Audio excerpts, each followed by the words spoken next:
আসসালামু আলাইকুম ওয়া রাহমাতুল্লাহি ওয়া বারাকাতুহু। আলহামদুলিল্লাহ ওয়াসসালাতু ওয়াসসালামু আলা রাসূলিল্লাহ ওয়া আলা আলিহি ওয়া সাহবিহি আজমাইন, আম্মা বাদ। সম্মানিত দিনী ভাই বোনেরা, আমরা আজকে মৃত পিতামাতার জন্য করণীয় আমলসমূহ নম্বর 2 আলোচনা করব ইনশাআল্লাহ। আর সেটা হলো দান সাদকা, বিশেষ করে সাদকায়ে জারিয়ার যে কোনো খাত তাদের উদ্দেশ্যে করে যাওয়া।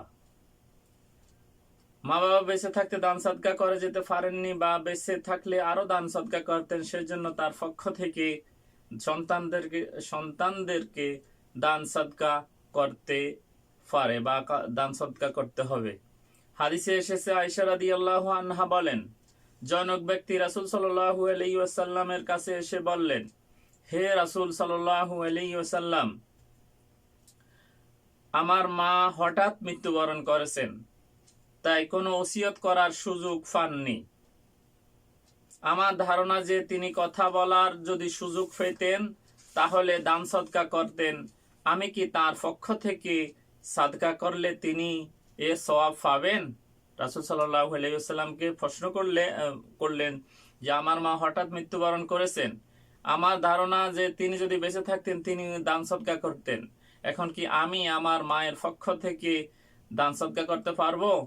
উত্তরে রাসূল সাল্লাল্লাহু আলাইহি ওয়াসাল্লাম বললেন, অবশ্যই পাবেন। হাদিসটি সহিহুল মুসলিম 2373। তবে সবচেয়ে উত্তম সাদাকা হচ্ছে সাদকায়ে জারিয়া, যা প্রবাহমান ও চলমান সাদাকা প্রদান করা হয়।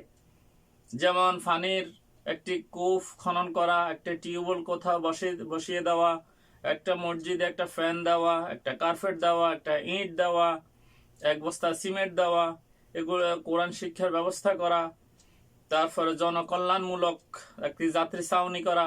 এই সমস্ত কাজ যতদিন এগুলা চলমান থাকবে, প্রবাহমান থাকবে, যতদিন এগুলা থেকে মানুষ উপকৃত হবে, ততদিন আমাদের পিতামাতার কবরে সওয়াব পৌঁছতে থাকবে।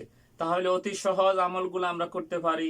আমরা এই না জানার কারণে আমরা বিভিন্ন বেদাতের সাথে লিপ্ত হই, যেটা